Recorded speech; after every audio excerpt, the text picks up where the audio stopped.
For more on that Texas connection between Bush and McClellan, let's turn now to author and Texan James Moore, the man who brought us the books Bush's Brain and The Architect, now himself a contributor to thehuffingtonpost.com. Jim, good evening. Hi, Keith. The president sounded almost wistful about the time he planned to spend in those rocking chairs on the porch in Texas, presumably in Crawford one day. Now, if we foresee that, I imagine he sees Mr. McClellan sort of stuffed next to him like a dog. But how big, contextualize this, how big a deal was it for McClellan, of all people, to break with this president so irrevocably?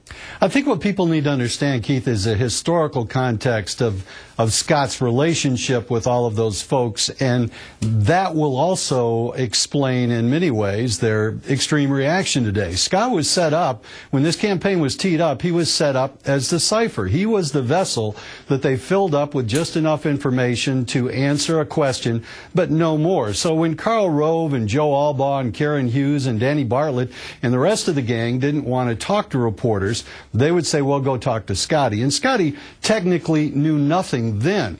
And that's why now they're so surprised that he finally comes out and says these kind of things. But I also think there's a certain amount of rank cowardice in this. I mean, the time to speak truth to power is when it matters and when something can be achieved. But Scott is certainly not alone in this. I mean, let's look at Colin Powell. He knew when he was before the United Nations that he wasn't given the real deal, but he went ahead with his show. So Scott is certainly not the lone person within this administration to take this tactic. No, and we have not gotten this book from Colin Powell yet. That's correct. We have not gotten this book from even most of the other people who have broken and gone off into the night to maybe to lick their own wounds. That brings the question of how unlikely was McClellan to be the first to make this kind of disclosure at this sort of magnitude level, because he was the one who smiled and parroted the talking points amiably, always amiably, if not skillfully, for those many years. Well, Scott is certainly not someone that they would have ever thought was smart enough to do this. I mean, he's the hail fellow well met, he's a congenial guy, and truthfully, he's a well-liked guy, and he thinks that he is doing right by doing this, and many people believe he is doing right. But I think the problem for Scott now is that this is kind of an act of self-immolation on both sides of the aisle. Where does he go? Who does he turn to? And what does he do next? Because he has, in fact, spoken the truth. But in this case, all the truth does is give us a new frame of reference for the Bush legacy, and it doesn't affect anything. And Scott could have been remarkably helpful in getting us inside when it mattered. All the defensive analysis of this says this is not the Scott McClellan the White House knew. Is it truly, utterly out of character for him? I mean, did not Ron Ziegler start compulsively telling the truth after 5 years with Richard Nixon because he just, the back of his head blew off, he just couldn't stop talking?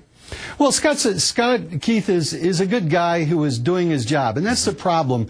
You see these people like Dana Perino and all these other press secretaries. You see people who have light in their eyes. They know what the truth is, and as they go through this job, they realize they're being kept out of the loop. Scott wasn't brought into these big meetings where these things were decided. Carl made it clear in that sound cut you ran that he was kept out of the loop. And after a while, eventually Scott realized he was being laid over a barrel and getting his butt whipped. And that's what happens to all these people. Dana Perino and Scott, all of these people eventually, I'd like to think, will have their moment of truth and acknowledge that they were a part of something they knew was wrong. And very briefly, at the end of this, the White House, of course, said perhaps he did it for the money. Is that plausible? Well, he doesn't have a job, probably, and he needs the money. And there's no reason that money and telling the truth are mutually exclusive in a deal like this. Indeed. And it's not like it's going to, well, it could make him a lot of money, but probably not. We'll see. James Moore, co-author of Bush's Brain, contributor to the Huffington Post. Thank you, sir. Thank you, Keith. And we will have the first cable interview with Scott McClellan, now scheduled for tomorrow night. Scott McClellan at this desk with me tomorrow night. And I can't imagine which of us is more surprised by that eventuality.